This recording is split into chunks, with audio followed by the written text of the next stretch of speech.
Hello everyone, we have question related to the measurement of the angle. Question के छ भन्दाखेरि one angle of a right angle triangle is 70 degree र remaining angle चाहिँ grade मा निकाल्नु पर्ने. Right angle triangle भन्ने बित्तिकै so 90 degree हो भन्ने कुरा हामी बुझ्नु पर्छ. So one angle equals to 90 degree. Another angle दिएको छ हामीले 70 degree. That is 70 degree.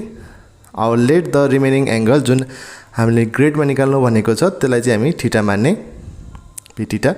So अब हामीलाई थाहा छ we know that okay sum of interior angle of a triangle भित्रको angle हरुको सम चाहिँ 180 डिग्री हुन्छ. सो एउटा 90 डिग्री भयो, एउटा 70 डिग्री भयो, एउटा थीटा चाहिँ इक्वल्स टु 180 डिग्री, यो 160 degree plus theta equals to 180 degree, theta equals to 180 minus 160 गर्दाखेरि देयरफोर थीटा को भ्यालु 20 डिग्री. यसरी हाम्रो थीटा को भ्यालु निस्क्यो. अब यसलाई नै हामीले ग्रेड मा निकाल्नु पर्ने छ.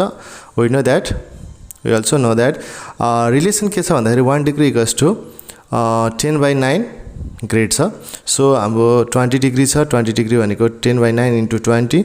अब 9 ले त क्यान्सल हुँदैन. सो 10 20 200/9 ग्रेड भयो.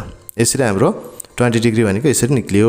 ओके, सिमिलरली अर्को छ question the angle of a triangle are in the ratio 3:4:3 को रेशियो मा छ. अब त्यो एंगलहरु चाहिँ डिग्री, ग्रेड र रेडियन मा निकाल्नु पर्ने छ. So the let the angle of a triangle be अब 3x 4x एन्ड 3x अब रेस्पेक्टिभली.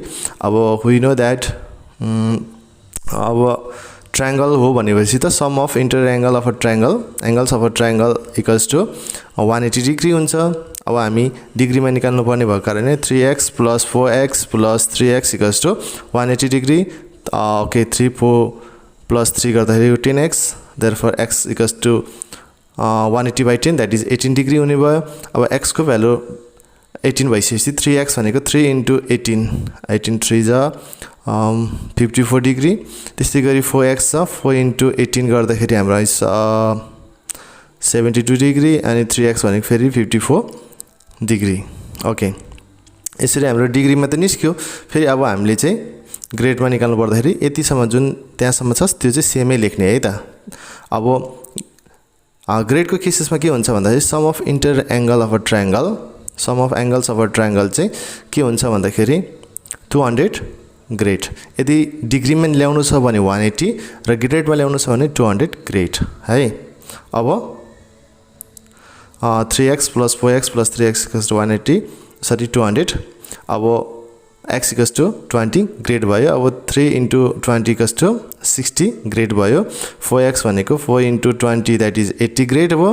त्यस्तै गरी 3x इक्वल्स टु 60 ग्रेड. अब यसरी हाम्रो तीनटा एंगल ग्रेड मा निक्लियो. अब यसरी नै हामीले अरु पनि रेडियन पनि निकाल्न सकिन्छ. अब रिलेसन चाहिँ सबै सेमै हो है. अब 180 को ठाउँमा चाहिँ हामीले 200 ग्रेड र रेडियन निकाल्न छ भने पाई रेडियन गरेर निकाल्नु पर्छ है त. अब यो तपाईहरु गर्नु होला. अब अर्को क्वेशन छ find the sum of inter angle of a hexagon in grade and radian भनेर सोधेको छ. अब हेक्सागोन भन्ने बित्तिकै के हो, नम्बर अफ साइड चाहिँ n = 6 हुन्छ. अब हेक्सागोन मा 6 हुन्छ, पेन्टागोन मा 5 हुन्छ भन्ने कुरा हामीले बुझ्छौं है. Sum of angles of hexagon यसको फर्मुला छ n - 2 * 180 डिग्री. अब n भनेको 6 - 2 * 180 that is 4 * 180 that is 720 degree भयो. अब यसलाई चाहिँ यो निक्लेको 720 डिग्रीलाई चाहिँ अब हामीले ग्रेड र रेडियन निकाल्नु पर्ने छ. 1 डिग्री इक्वल्स टु 10/9 ग्रेड, 720 भनेको सरी 722 भएछ 720. ओके, 9 8 = 72. अब यो त 0 थियो. ओके, 800 ग्रेड भयो. अब त्यस्तै गरी रेडियन निकाल्नु पर्यो भने सिमिलरली यसको रिलेसन के छ भन्दाखेरि 1 डिग्री इक्वल्स टु π/180 रेडियन हो. अब 720 डिग्री भनेको π/180 इन्टु 720 0 0 क्यान्सल भयो. अब 9 8 = 72. अब 9 2 = 18 अनि फेरि 2